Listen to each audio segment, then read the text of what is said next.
नमस्कार, संगम न्यूज में आप सभी का स्वागत है। मैं हूं निशा। आइए खबरें देखते हैं विस्तार से।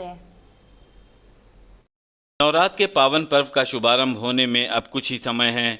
माता दुर्गा के 9 अलग अलग रूपों में 9 दिन पूरे विधि विधान के साथ पूजा अर्चना की जाएगी। माता के सारे स्वरूपों में एक अलग प्रकार की आभा और एक अलग प्रकार का तेज दिखाई देता है। शारदीय नवरात्रि हिंदुओं के लिए महत्वपूर्ण पर्व में से एक है, क्योंकि इस आयोजन के दौरान माता दुर्गा के 9 रूपों की पूजा की जाती है। यह त्यौहार महालय अमावस्या के बाद हिंदू महीने अश्विन में मनाया जाता है और माता दुर्गा सब पर अपनी कृपा दृष्टि बनाए रखती हैं। आइए जानते हैं ज्योतिषाचार्य बृजेंद्र मिश्र से कि कलश स्थापना कैसे की जाती है और पूजा अर्चना किस विधि विधान से किया जाता है।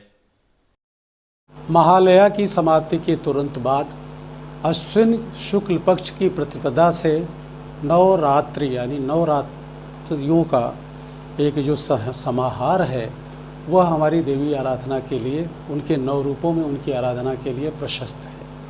प्रथम दिन एक अच्छे स्थिर मुहूर्त में, जो इस बार 6:17 से लेकर के 7:17 तक औसतन पड़ रहा है, हर जिले का थोड़ा सा 2-4 मिनट इधर उधर अंतर आता है, उसकी संगणना हमारे ज्योतिषियों से करा ली जाती है। परंतु यह 1 घंटे का जो समय है वो घट स्थापना के लिए, देवी आवाहन के लिए एक प्रशस्त समय है।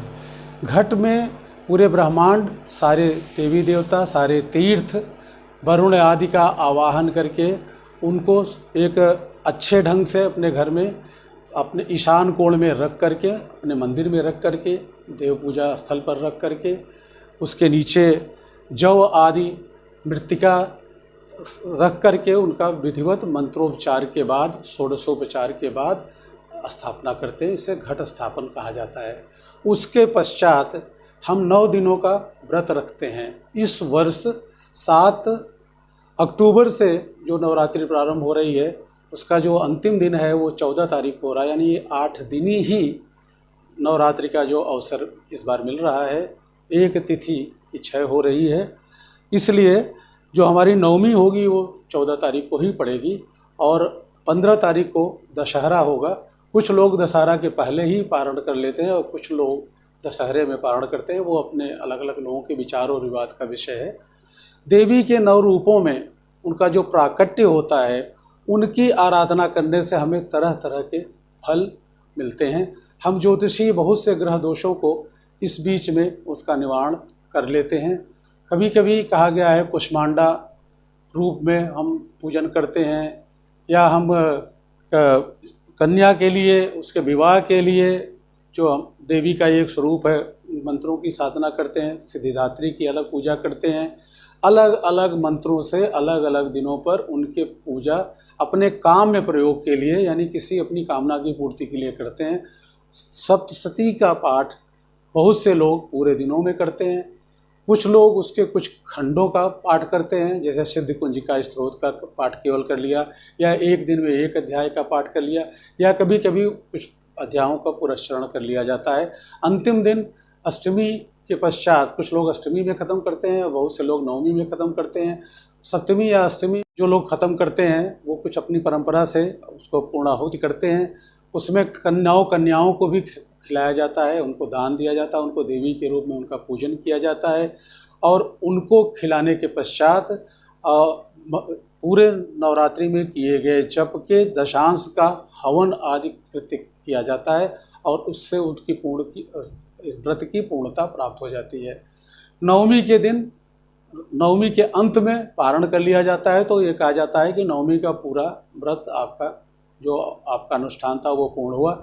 और दशमी के दिन, दशहरे के दिन, कुछ लोग उन मूर्तियों का, प्रतिमाओं का विसर्जन किया करते हैं।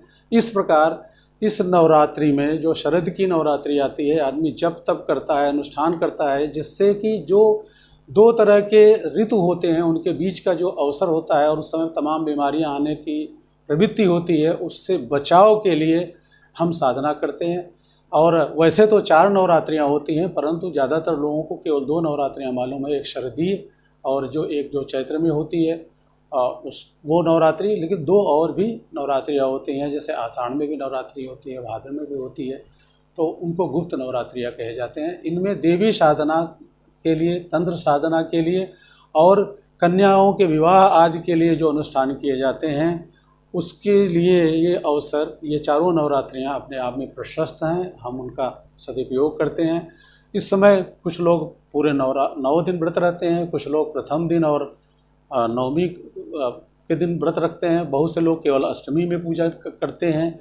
खान पान में इसमें मुख्यतया फलाहारी चीज़ों का प्रयोग किया जाता है, सात्विक चीज़ों का प्रयोग किया जाता है, जैसे सिंघाड़े और कुट्टू के आटे से बनी हुई रोटियां, सिंघाड़ा या आलू का भी बहुत से लोग प्रयोग करते हैं। बहुत से लोग मखाने आदि की खीर से अपना भोजन करते हैं और कुछ लोग तो केवल एक बार भोजन करते हैं। बहुत से ऐसे भी लोग मिलते हैं जो केवल जल पान करके 9 दिन अपना रहते हैं और अंत में जाकर के पारण के समय ही कुछ न कुछ ग्रहण करते हैं। फल भी इसमें लिए जाते हैं, मेवे लिए जाते हैं। वृद्ध आदि होते हैं जो बीमार होते हैं, वो लोग सेंधा नमक का प्रयोग कर लेते हैं, अन्यथा दूध, फल और इस तरह के जो भी फलाहारी वस्तुएं हैं उनका प्रयोग इस व्रत में किया जाता है। नहीं खाते हैं लोग अन्न, अन्न का एक अलग परिभाषा है, गेहूँ, चावल, इस तरह की चीज़ें बनी हुई। हर आदमी को सात्विक जीवन बिताना चाहिए, एकाकी जीवन बिताना चाहिए, ब्रह्मचर्य का पालन करना चाहिए, पति या पत्नी को अलग अलग बिस्तरों पर सोना चाहिए, भूमि शयन करना चाहिए। ये और जब भी समय मिले हम या तो सप्तशती का पाठ करें या नवाण मंत्र का पाठ करें या जो हमारा जो अपना सिद्ध मंत्र है हम उसी का पुरस्चरण करें। तो ये अवसर उन सब की सिद्धि के लिए, उससे लाभ प्राप्ति के लिए, पुण्य प्राप्ति के लिए बहुत अच्छा होता है। जिन घरों में कलश स्थापना होती है और अखंड दीप जलता रहता है, उस घरों में लक्ष्मी का वास होता है, वहाँ शांति आती है, वहाँ निरोगता आती है और ऐसे लोगों की उम्र की भी वृद्धि होती है। धन धान्य से भी माँ पूर्ण करती हैं। हमारे ऋषियों ने, हमारे पुरखों ने, हमारे पूर्वजों ने अपने शोध के द्वारा, अपने अनुभव के द्वारा, अपने ग्रंथों में लिख करके प्रवचन आदि से हमें बताते हुए ये हमें लाभान्वित कर रहे हैं। हमें उसका लाभ उठाना चाहिए। जब भी हम कलश स्थापना करते हैं उसकी एक विधि है जिसमें हम नवग्रह भी पूजन करते हैं और सारे देवताओं का आवाहन करते हैं। और कभी कभी हम और भी जो देवता होते हैं, हमारे योगिनी होते हैं, मातृका होते हैं, उन सब का भी पूजन करके विधिवत वह एक पांडाल सा बन जाता है। कुछ लोग अपने घर में एकाकी पूजन करते हैं, कुछ लोग मंदिर में पूजन करते हैं और कुछ लोग पांडाल बना करके सामूहिक पूजन करते हैं।